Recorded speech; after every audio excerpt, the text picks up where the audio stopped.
Hello guys, here I want to show you some original drip emitters and the new one. This is the original one. Need hot water and then stay together. And now this is the quick connector, more efficient.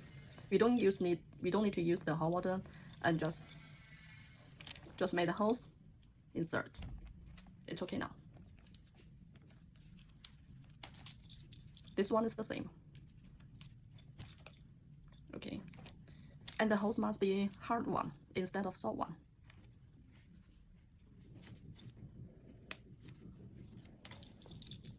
Okay, two different.